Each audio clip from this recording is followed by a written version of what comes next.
सोचो जब किसी देश की महिलाएं अपनी सड़क पर उतर कर अपने ही शासक की तस्वीर को जला देती है,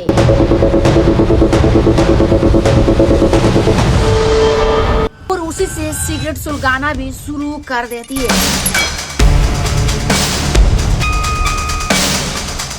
तो समझ लीजिए ये मामला सिर्फ विरोध का नहीं है, ये एक इंकलाब का मामला दिखाई दे रहा है। नमस्कार दोस्तों, आज हम लोग बात करेंगे मध्य पूर्व ताकत देश ईरान के बारे में, जो कि एक ऐसा देश जहां धर्म और सत्ता एक दूसरे से जुड़े होते हैं और वहीं पर ये सब हो रहा है। तो आज हम लोग बात करेंगे ईरान के सभी विरोध के बारे में, आखिर ये क्यों हो रहा है, आखिर ईरान की सत्ता कैसे चलती है, सब कुछ डिटेल में जानेंगे कि ये महिलाएं रोड पर क्यों उठी है, तस्वीर क्यों जलाई है और उससे ये कांड क्यों किया जा रहा है। दरअसल ईरान एक ऐसा देश है जिसका नाम सुनता ही दिमाग में एक ही आता है, वो है युद्ध, तेल और अमेरिका का शामिल। ईरान मिडिल ईस्ट का सबसे ताकतवर देशों में से एक है और यहाँ दुनिया का सबसे बड़ा तेल और गैस के भंडार यहाँ पर मौजूद रहते हैं। सन 1979 की इस्लाम रिवॉल्यूशन के बाद ईरान में शाही शासन खत्म हुआ था और इस्लामिक सरकार आई। इसके बाद क्या हुआ, ईरान ने अमेरिका के कंट्रोल में रहना सीधे मना कर दिया, यहीं से दुश्मनी शुरू हो जाती है। अब देखो ईरान क्या कहता है। ईरान कहता है कि उसका न्यूक्लियर प्रोग्राम बिजली और रिसर्च के लिए है, लेकिन अमेरिका को शक है कि ईरान परमाणु हथियार बना सकता है। इसी वजह से ईरान पर सालों से पाबंदियां लगी हुई है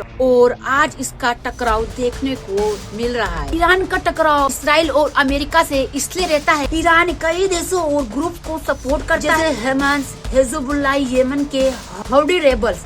इनकी वजह से ही ये टकराव हो रहे हैं। वो ईरान जहाँ पर एजुकेशन का सिस्टम एकदम मस्त है, टेक्नोलॉजी अच्छा है और साइंस फ्यूचर अच्छा है, फिर भी देखो क्या हो रहा है। मतलब यहाँ पर साफ होता है कि देश मॉडर्न है लेकिन रूल जो है पुराने ही, जिसकी वजह से महिलाएं उतर पड़ी है। खैर, ईरान की सत्ता कैसे चलती है बात करते हैं। दरअसल ईरान में असली ताकत राष्ट्रपति के पास नहीं बल्कि सुप्रीम कोर्ट लीडर के पास होती है। इस समय ईरान के सर्वोच्च नेता आयतुल्लाह अली खामेनेई, इसमें सैनिक, पुलिस, कोर्ट सब कुछ इन्हीं के कंट्रोल में है। अब ईरान में ये विरोध अचानक नहीं हुआ, दरअसल ये सालों से चला हुआ आ रहा था, जिसमें सख्त धार्मिक कानून लगाना, महिलाओं पर पाबंदियां लगाना, बोलने की आजादी की कमी, महंगाई और बेरोजगारी, इंटरनेट और मीडिया जैसे उनके कंट्रोल में था, जिससे उनको अच्छा नहीं लगा। मतलब कि सारा निर्णय इन्हीं के पास था, जिसकी वजह से ये सब हो रहा है। और खास तौर पर महिलाएं ये महसूस कर रही है कि उनकी जिंदगी पर फैसले कोई और ले रहा है, फिर ये शुरू हो जाता है।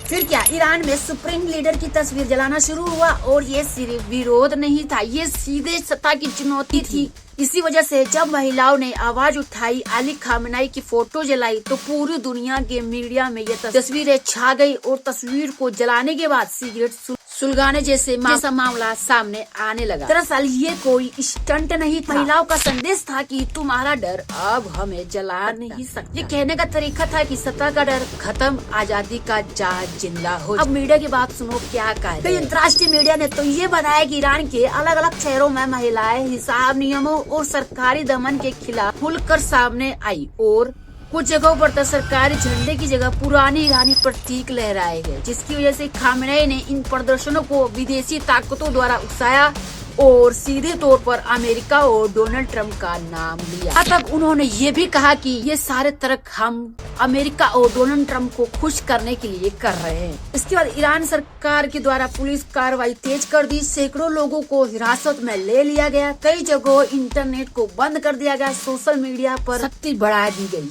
यानी ये साबित होता है कि सरकार भी पीछे हटने वाले में से नहीं। अब इसमें दुनिया के लोग ध्यान से इसको इसलिए देख रहे हैं, ईरान तेल का बड़ा खिलाड़ी, इसमें मिडिल ईस्ट की राजनीति में अहम हिस्सा है। अगर ईरान अंदर से हिलता है तो असर पूरी दुनिया पर पड़ जाता है। और ये लड़ाई सिर्फ ईरान की नहीं है, ये एक हर जगह की लड़ाई है, जहाँ पर लोग भूखे रहते हैं, आवाज तक नहीं उठाते, अत्याचार उन पर किया जाता है और कार्रवाई करने में भी कुछ भी नहीं किया। इसी के साथ महिलाओं ने ये साफ कह दिया कि ये सिर्फ हमारा विरोध नहीं है, ये एक चुनौती है सरकार। आप क्या सोचते हो, क्या सख्ती से विरोध दबाया जा सकता है या इससे आवाज और तेज हो जाएगी? कमेंट बॉक्स में जरूर बता देना। जय हिंद, वंदे मातरम।